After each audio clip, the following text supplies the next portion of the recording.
I'm on vacation. You can see I'm not at home. This isn't my normal setup. You're going to see beads of sweat any second now because it is 6 o'clock in the morning in Florida and it is already 100 degrees outside. It's miserable out here. But I stayed up till midnight. I ignored my friends and family and I stayed up till midnight to watch UFC Vegas 93. And here I am at 6 o'clock in the morning. Put together a presentation. I'm about to walk you through that entire card and recap it for you. Honestly, I feel kind of cheated. That card sucked. This was not a very good fight card. There were a couple of really good fights, but for the most part, 11 fights, not a great card. We lost the co-main event. The most interesting fight on the card was canceled at weigh-ins. And we had a couple of snoozers, a couple of weird decisions. Overall, weird night of fights. Not pumped I stayed up to watch it, but I will walk you through that entire card. We will talk about a couple of those highlights. My name is Angelo. This is We Want Picks. I'm going to recap the entire UFC Vegas 93 fight card. Before we talk about the fights, let's talk about the bets. Overall, decent night. I only missed one single bet that I put on the board. It wasn't my busiest night, right? I didn't have 30 units out there because I thought it was a very weird card. It felt sketchy. Some of the odds were just too far gone. The safety parlay did hit. That's the third week in a row. Overall, that hits at about a 70% event rate, which in this sport, where you have people like Garrett Armfield closing as a 3-1 favorite, to have a parlay that hits at 70% is wild. If you do want to unlock the safety parlay for UFC Saudi Arabia, you can do that now. Just go to WeWantPicks.com, click Become a Member. It's only $10 for an entire month. And that entire month is going to get you UFC Saudi Arabia, UFC 303, an entire month worth of events. If you look at my bets, I only missed one. And it was the parlay with Garrett Armfield, Brady Hiestand over 2.5. I missed that by 30 freaking seconds. If Garrett Armfield could survive for 30 more seconds, that bet hits, and I have a clean sweep. I had Julia Polastri inside the distance decision, no action. That went to a decision, so no action. I got a full refund on that. Carli Judice plus 3.5. That felt good. That looked good. That hit. And then I had the Nate Maness Sue Almabaev parlay to round it out. Jakey Boy did really well also. The only bet he missed was a plus 1,800 flyer. That was not a reasonable. He put $10 on it. That was the only bet that he missed. He had Julia Polastri plus 3.5. That hit. Brady Hiestand plus 3.5. That hit. Gabriella Fernandes, Nate Maness parlay, that hit. And then Tatsuro Taira, money line, that hit. Again, if you want to unlock all the picks, the bets, and everything else that we do, UFC Saudi Arabia is up right now. Then you'll get UFC 303, and you understand how that works. It's an entire month, not just $10 a week. You just go to WeWantPicks.com, you click Become a Member. At the top, you're going to unlock more than some bets, though. You're also going to get some tools. One of those tools is the line movement tracker. This is going to give you the opening odds, the current odds, the win probability, and the line movement for every fighter on every card. Here are the odds for UFC Saudi Arabia. Already have some interesting line movement because we have that new main event. And once people get past UFC Vegas 93 and start focusing on that event, we're going to see some interesting movement all over the place. Check it all out. WeWantPicks.com. Click Become a Member at the top. Let's talk about the fights. The very first fight of the night was Jacob's underdog lock of the week. And it was a little controversial because literally instantly, 10 seconds into that fight, 2 minutes into that fight, Jacob's getting comments. You suck, another lock. This is trash. That fight got a little dicey. All the Josefine Knutsson bettors, it got a little dicey because Josefine Knutsson was supposed to be this savage striker that has phenomenal wrestling. And I fell into that trap. I thought Josefine Knutsson was going to wrestle. But what did we see? We saw in that first round that Josefine Knutsson was moving forward, landing the better strikes, was clearly the better striker, at least the more technical striker. But only one of these women was bleeding out of their face. Only one of these women had to have a doctor check on their eye. And that was Josefine Knutsson. Josefine Knutsson was the one that had the damage. She was the one that at the end of the first round was on her back, fully mounted, getting rained on. That first round was dicey, and I'm shocked not a single judge gave it to her. That first round was unanimous across the board for Josefine Knutsson. And I get it. I think this scorecard is correct. I agree with this scorecard. I don't think the 30, 45 seconds at the end makes up for, the 4.5 minutes of Josefine marching forward and then landing.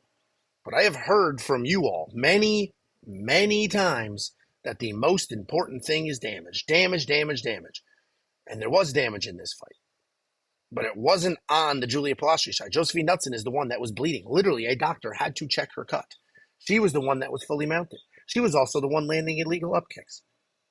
I think Josefine Knutsson won this fight. I also think a lot of people got saved because that was not the fight that people thought it was going to be. People thought it was going to be a mauling. And there's a large chunk of people out there that think Julia Polastri straight out won.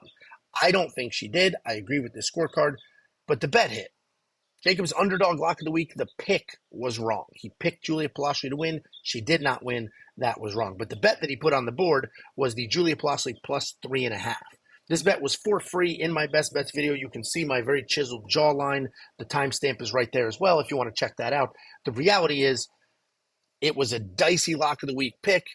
Luckily, the bet made a lot of sense. So the many, many thousands of people that saw that, whether it was on premium or you saw it for free on YouTube, hopefully you made a couple of dollars off of that. And honestly, the plus 3.5 is the way to go. You look at some of these really close female fights, that's the way to go. I hit my plus 3.5 on, what the hell was her name? Judice. I hit that plus 3.5 because these fights are way closer than the odds will tell you. These fights are way closer than people will have you thinking after watching a little bit of tape. Typically, the females don't finish each other. Typically, there's some wild back and forth, some wild exchanges, and somebody can sneak out at least one round on all three judges' scorecards. Overall, the fight was one of the more interesting fight of the nights, and that's a sad, sad day. Then we went over to Shayilan, Nuerdanbieke, and Costa. This was a fun fight because not exciting in the lots of stuff happened because that wasn't the case. There wasn't a lot of stuff that happened, but this was an interesting fight. This was dialed in kind of fight because the underdog was coming forward and bullying. Shayilan Nuerdanbieke was just taking down Costa, bullying him, just being a bully, being a wrestler, pushing him around, doing whatever he wanted to do to him, and then got a little bit tired, got a little sloppy in that third round. Melk takes his back and just squeezes his face. It wasn't even under the neck. Squeezed his face. And then Nuerdanbieke, because he was tired, he quit. That drives me nuts. I picked Costa, so, the pick is, who cares? What drives me nuts is that you are not in the most unbelievable physical conditioning of your entire life. This is your job. This is your only job. Let's say YouTube was my job. And it's not, right? We do this, but it's not. I have a regular job. If this was my job, let's take a look at what's going on right here. I'm on vacation with my family. It's 6 o'clock in the morning. Everybody else is asleep. I am outside. There's air conditioners. There's birds chirping. I stayed up till midnight. I gave away some family memories to watch these fights. But that's the commitment. That is the commitment to the job. You make some sacrifices. You do what you're supposed to do, and you deliver. Shayilan Nuerdanbieke is not doing that. For him to be that tired in the third round of a fight that was going exactly the way he wanted it to go is crazy. It's crazy. It's not like he was that tired in a wild, all-out war and he wasn't expecting to wrestle. No. That fight was going literally exactly the way he wanted it to go. And he was still exhausted enough to tap from a chin squeeze. I will never understand that. Conditioning is the one thing that you can control. You are either gifted or not. You're either insanely coordinated or not. You have power or you don't. You have a chin or you don't. Those are not things that you can control. Cardio, you can control. Put some fucking shoes on, run up and down the street until you can't run anymore, and then keep running. Fixed. No problem. Costa, good for him.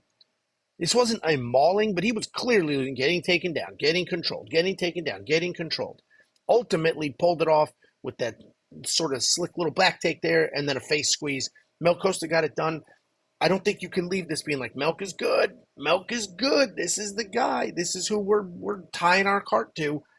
People who bet on Costa, razor thin there, but Shayilan Nuerdanbieke, man, I'll never get it. Because he has to go home sulking, lost, only made half the money. If you guys don't know the UFC pay structure, let's say you get 30 grand to fight, they give you 15 after you make weigh-ins, right? After you make weight, you weigh in, they give you 15 grand.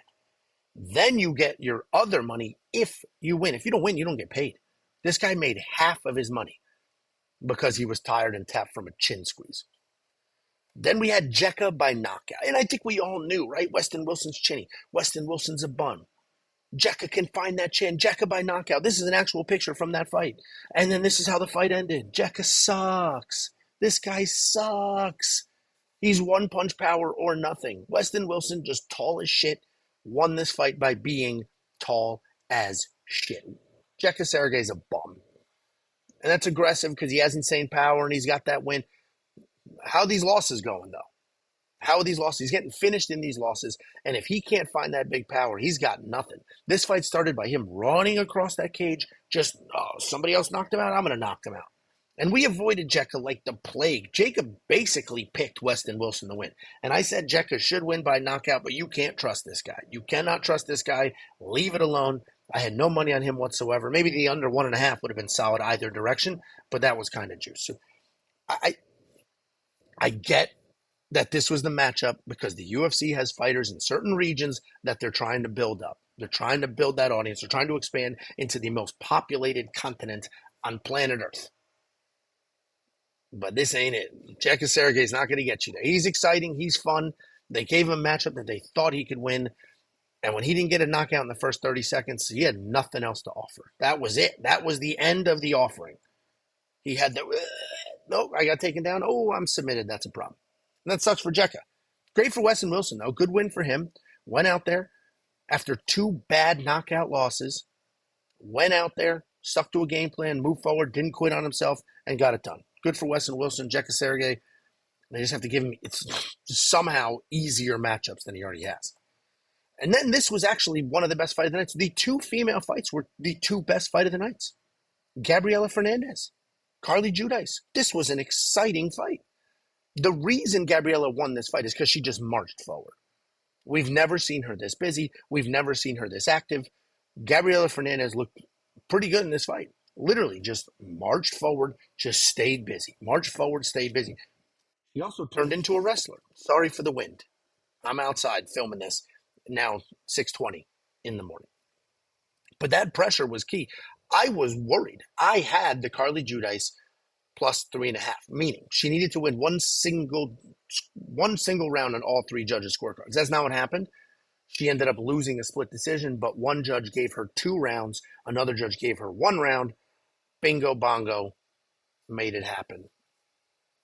I was going to try to rhyme something to bongo, but nothing rhymed there. Either way, Gabriella Fernandes looked good. Did she look amazing? No. Did she look like she could have some fun fights and compete? Yes. Because, of course, she slowed down in the 3rd round, but she didn't. Shayilan Nuerdanbieke slow down.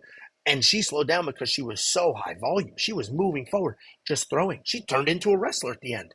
The woman who lost both of her UFC fights so far because of wrestling turned into a wrestler. Carli Judice, pretty tough. Was she crazy technical? No. Did she look like she's going to rise to the top of this division? No. But very tough. Hung in there. It looked bad early because she is insanely pale. She's see-through pale. She's as Irish as they get. And she got hit with a couple of jabs, and immediately this whole side of her face bright red. But it didn't matter. She kept moving forward. She kept moving forward. And then she'd be backing up. She'd be moving forward. A couple of weird fight IQ decisions because in the 3rd round, Carli was winning that round. She was moving forward. She was staying busy. Then she would shoot a takedown, didn't get it. Then she would start backing up. Weird decisions, but this was an exciting fight. This was a back-and-forth fight. This was a fight that you watch, you're like, good for these women. They went out there. They tried to win, both of them. And they both looked pretty good. So congratulations to both of them. I don't know what the fight of the night bonuses are, but if they got one, it wouldn't be crazy. Dana doesn't tend to give them to the women. I'm not calling sexist or anything like that. He tends to give to the finishes, right? Not just a fun back and forth, but these 2 deserve some sort of bonus because the rest of this card was, the Armfield fight was fun, this fight, and that was almost it. And we'll talk about those rest of the fights in a second. Then we had Nate Maness, Jimmy Flick. Listen, Nate Maness won this fight. He was clearly the better fighter, but he should never be a minus 600 favorite ever again on any sports book, regardless of opponent. Jimmy Flick is quite literally the worst UFC fighter in the roster, and he didn't look like it. He didn't look like it. He had a takedown. He threatened with a couple of guillotines more than one time, and striking was almost non-existent. But did Nate Maness look like a minus 600 favorite to you? I don't think so. He won the fight, of course, and thank God, right? He was in the safety parlay, thank God. But I put him in the safety parlay not because I'm like, you know who's amazing? Nate Maness. I put him in the safety parlay because I was like, you know who sucks? Jimmy Flick. The guy fighting Jimmy Flick's going to win. That was the basis. And ultimately the safety parlay hit. But you're giving Jimmy Flick opportunities. You're holding him against the cage. You're taking him down. You're engaging in a grappling match when that's his only opportunity to win a fight. Are you trying to lose? Are you active? If you're actively trying to lose, just let us know ahead of time so we don't bet on you. It was very clear Nate Maness was light years ahead in the strike. He was landing when he wanted to, only throwing one punch at a time, not full-blown combinations, but he was landing. At one point, he had Jimmy Flick against the cage, throws up a knee. It hits Jimmy Flick right in the chin. He's against the cage. He could have separated. Nate Maness could have separated and just let his hands go, throw more, stay busy, get the finish. No, let me grab the legs real quick. Oh, Jimmy's going to jump guillotine. That's like this close to getting finished. Terrible fight IQ. You cannot trust Nate Maness going forward. If this is what a fight looked like against the worst guy on the roster in this weight class, what is it going to look like when he fights somebody decent? I don't want to find out. I'm not betting on Nate Maness again. I will continue to bet against the worst fighter in the card, though. That has proven to be a successful model. This was a SNOOZEFEST. Josh Quinlan, 9 knockouts, an 80% finish rate. Adam Fugitt, an 89% finish rate. That was the hype. That was the intro to this fight. And then we had jabs. Jabs on both sides. Just nonstop.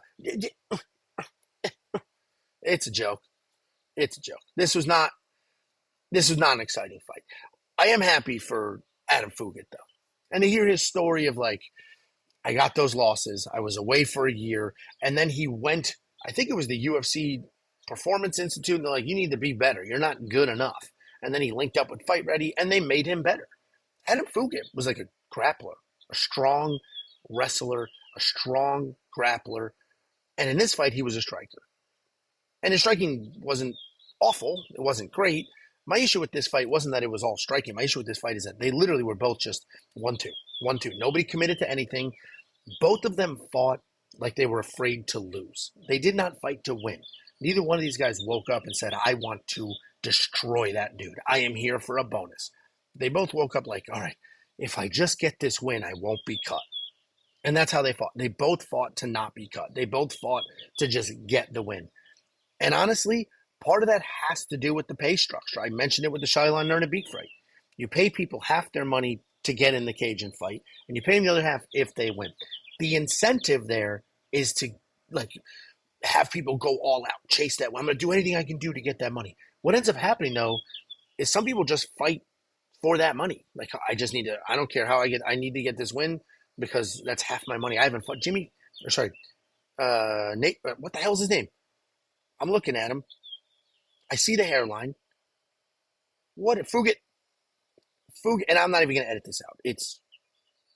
It's too early. The birds are too loud. I'm not editing this out. We're going to leave that in there. But Fugitt hasn't fought for a year.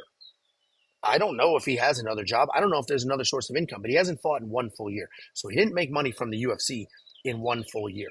So you show up here and it's like, I need to win. The difference between winning and losing is literally double the money.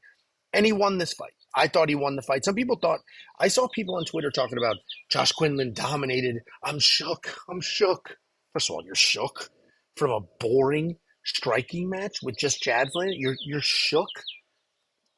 The absurdity to sit in front of your computer. I'm shook. You're shook. This fight sucked. Almost nothing happened. Jabs on both sides. Nobody actually tried to like really balls to the wall finish this fight. That's not a bad decision. We've seen plenty of bad decisions. And this ain't it.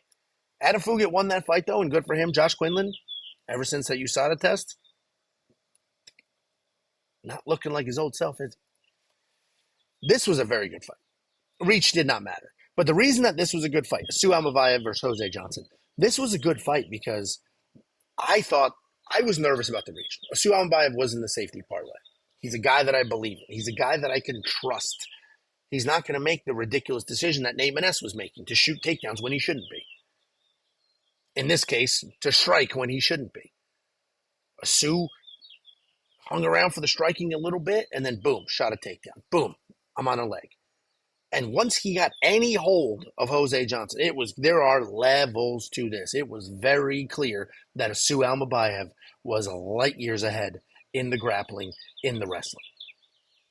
Couple of things. One, good for Jose Johnson for being 6 feet tall at 125 pounds and having cardio, making the weight. He had more cardio than Shayilan Nuerdanbieke did. Jose Johnson did not get tired. He literally was just out grappled by a dude who's a phenomenal grappler. So Jose Johnson, unfortunately for him, has no answer for the grappling. At one or two times, he looked like he was doing well, right? He had some nice defense to a couple of the submission attempts there. He had a fake triangle, and I say fake because these freaking gnats had a fake. I'm not gonna get that out anywhere. He had a fake triangle, meaning he threw up the triangle. He's so long, but it wasn't gonna go anywhere. It wasn't actually that tight. He's just so long that he can do this with his legs, no problem. If anything, he was almost too long to get the triangle because there was so much space. The triangle is your foot's behind the knee, and then you pull down. He would almost need his foot all the way, like all the way out. Like if you try to triangle a little kid, which I don't recommend because then you're a pedophile, there's too much room. And that's what was happening here. Almabaev was so small.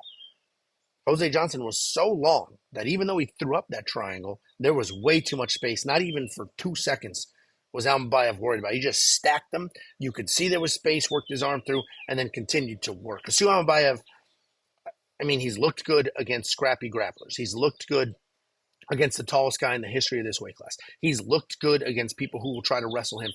Almabaev might be the real deal. I mean, he's looked phenomenal so far, and I'm very curious to see what they do for him. I would like to see a Sue in a much higher spot on the fight card against a ranked opponent. The way he's running through his competition so far, let's give him a ranked opponent. Let's see how good he actually is, because so far he looks great. His striking looked good too. He did a spinning back heel kick that hit Jose Johnson here. Michael Bisping was like, right on the chin. It wasn't the chin. It was like borderline the back of the head. But he went from, he's 5'4". He's Jacob's height. He went from Jacob's height to 6 feet, just spinning, and it still landed. Looked absolutely incredible. Especially because early I was like, uh-oh, he's struggling with the reach. And then he didn't. Almabaev might be the real deal, and I'm very curious to see what his next matchup is. I have a couple of questions for you here. This is the Brady Hiestand, Garrett Armfield fight. Do you think, this is a serious question, I'm not being sarcastic, do you think this fight should have been stopped when Garrett Armfield dropped Brady Hiestand bad and then was raining down strikes? And if you don't think it should be stopped, that's fine, but I think we could all admit if it was stopped, we wouldn't complain. It would not have been a bad stoppage if it was stopped.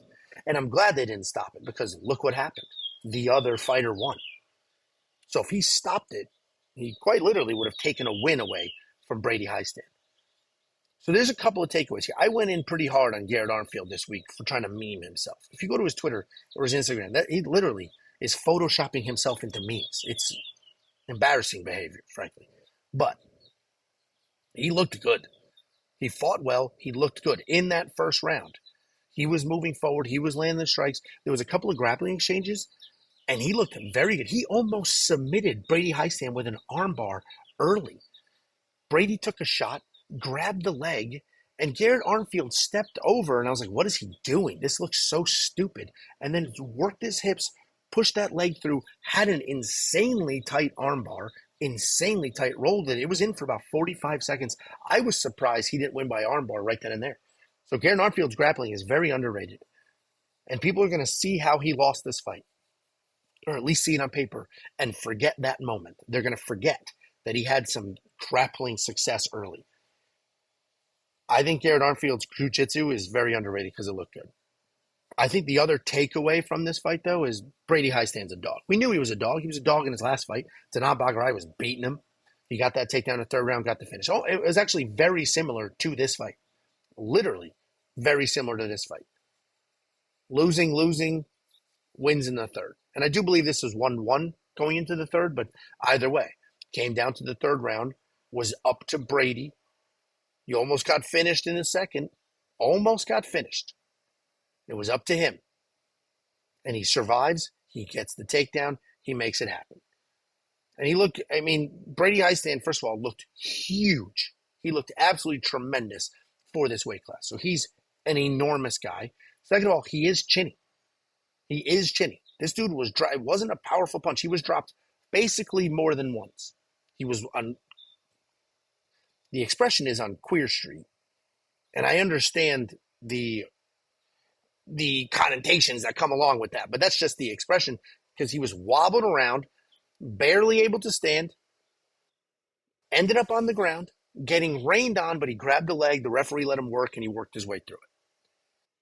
He's chinny, but he's such a dog, has such good grappling that it didn't matter. So Brady Hiestand, good for you, got the win, dogged it out, 2 fights in a row where he had to dog out the win. So I'm happy for Brady Hiestand, and I'm curious to see what he has next. And I don't think this is a fight where you can look at Garrett Armfield and be like, this guy sucks. Garrett Armfield did everything right, essentially. And then third round, he's exhausted because he's pushing a pace, put himself in some bad positions, and then this is what happened. But his grappling looked phenomenal early. His striking looked decent. Almost finished Garrett Armfield 2 times. He almost finished him on the feet. He almost finished him with that armbar early. This was probably the best fight on the entire card. This was fight of the night. And it's fine. I don't have a problem with that. But hopefully, both of these guys get put in a position to win their next fight, and it's just not a downward spiral for Garrett Armfield from here.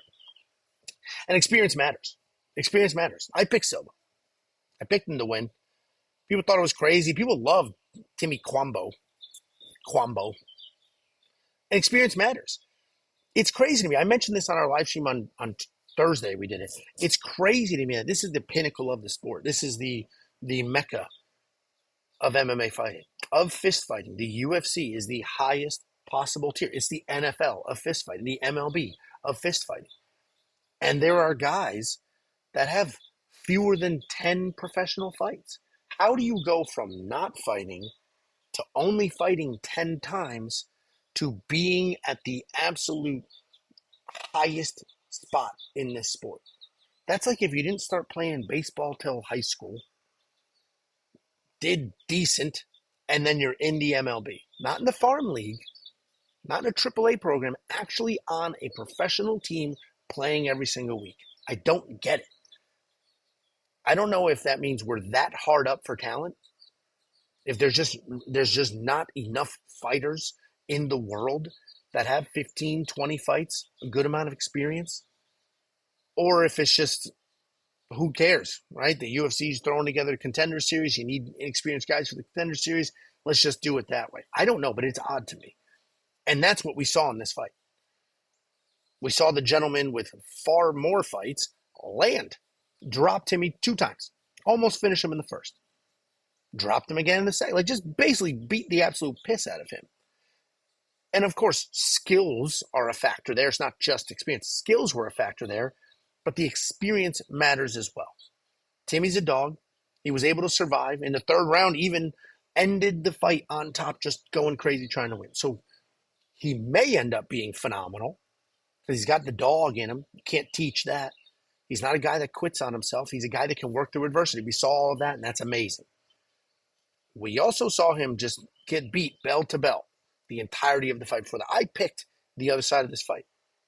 So I picked the fight correctly. And I thought experience would matter. I was surprised how much it mattered. I was surprised that he would just be dropping this dude left and right. So, we're going to continue to get a lot more fights like this. And people talk about the contender series fade the contender series guys. I think it's experience. I think the experience is why. I think that's genuinely why.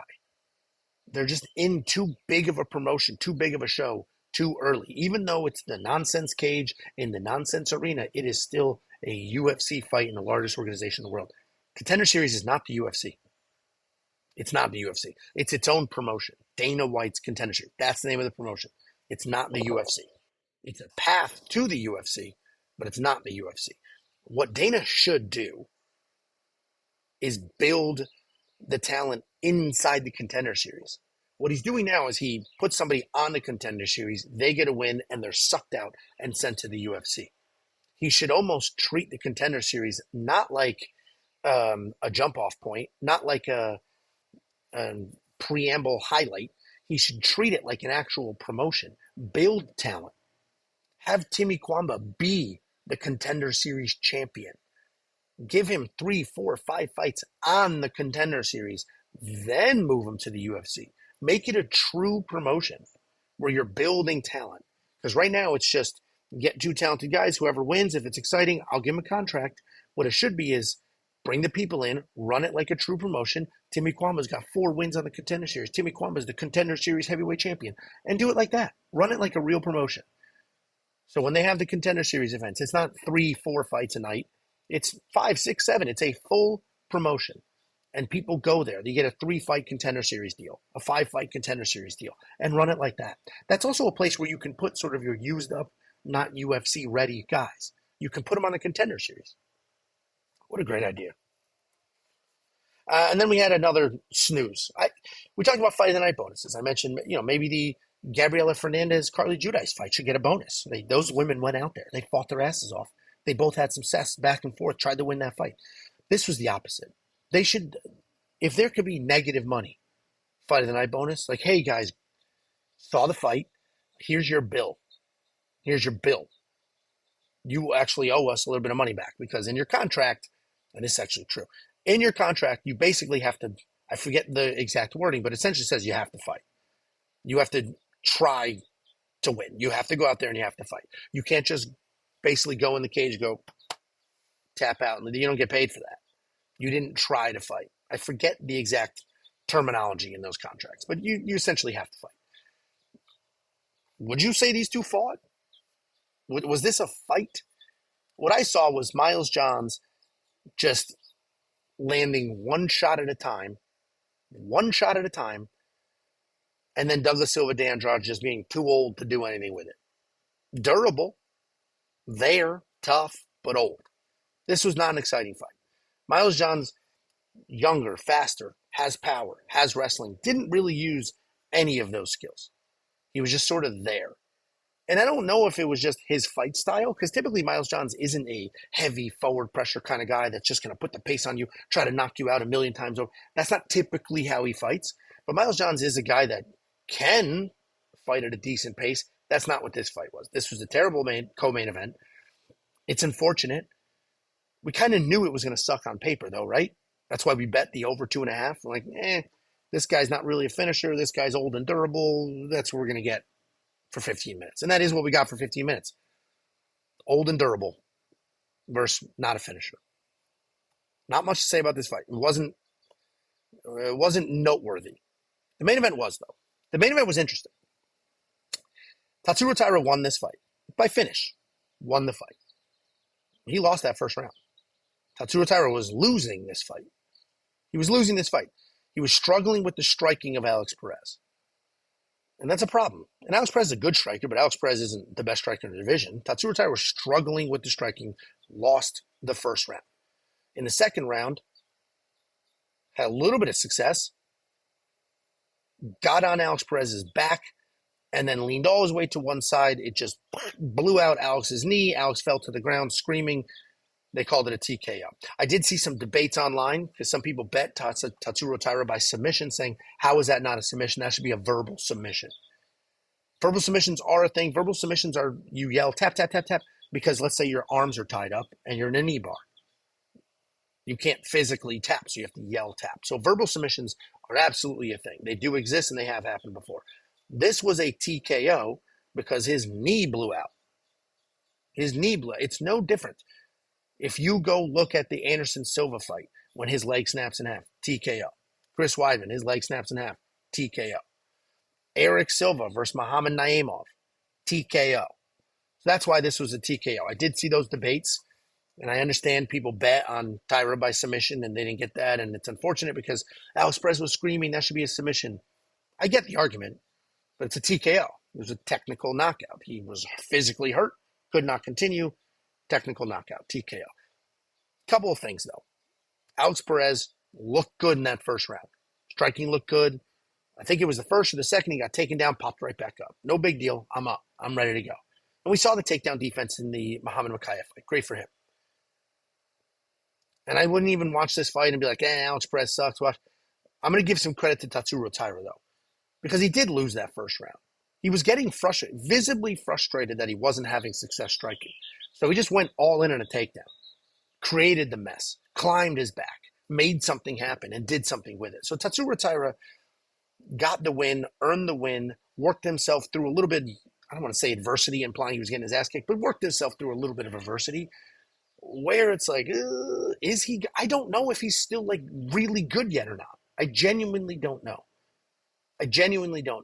Because you know what? He caused this knee injury. This wasn't a Tom Aspinall knee injury. Actually, TKO. This wasn't a Tom Aspinall T injury where Tom threw a kick and, oh, my knee. A Calvin Kattar injury, TKO, where that happened. Tatsuro Taira caused this to happen. It was because he climbed on Alex Perez's back. The way he blocked the knee in this picture, the way he put all his weight on the other knee, that's what caused this to happen. So Tatsuro Taira earned this win. This wasn't a fluke win. But he lost that first round. Wasn't honestly looking great in the second until this happened. So I'm not sold yet on Tatsuro Taira. This was a quality win. He was able to make something happen, got it done. I am curious to see who they give him next. If you give him a Sue Almabaev, he's effed. He's effed. I don't care what weight class. He's screwed if you give him a Sue Almabaev. Screwed. So I don't know who they give him. I don't know what the next steps are for Tatsuro Taira, but I do want to see a more competitive fight. I do want to see a fight go a lot longer at a high level. This fight with Charez went 15 minutes. How? I don't know. But I am curious. Guys, let me know your thoughts on this card. Am I just being too hard on it because I'm on vacation and I was watching the fights and they were I was disappointed and it was late as hell. I don't know why it started at freaking 6 p.m. I don't know why this was a pay-per-view start time. Fight nights should be earlier. Give us some of our life back. So let me know if I'm being too harsh on it or you guys had the exact same thoughts. And I would like to let you know that the safety parlay is dominating. 3 in a row. Overall, all-time, almost a 70% event win rate. The lifetime ROI is spectacular. Pay-per-views especially, we absolutely rock and roll. You can unlock the safety parlay for UFC Saudi Arabia, UFC 303, and every card in one single month for only $10 an entire month. Just go to WeWantPicks.com, click Become a Member. It's $10 for a whole month. A month. $2.50 a week. What are we doing? You're also going to get tools, though, like the line movement tracker. This is going to give you the opening odds, the current odds, the win probability, and the line movement for every fighter on every card. You're also going to get detailed data, metrics, and analytics. 38 columns of information that you can use to find your spots while betting on prop bets, while betting on over-under lines on rounds. And I'll send you $50, completely unrelated to premium, completely unrelated. Anybody on this planet, premium or otherwise, can go to WeWantPicks.com/bets. Use our link to sign up with any one of our betting partners, make a deposit, and we send you $50 as a thank you. Guys, the UFC Saudi Arabia picks is going to be up any second now. They're already up on the website. The video will be up shortly. I filmed it before UFC Vegas 93. But watch that video, leave a comment, like, do all the things. I appreciate every last one of you.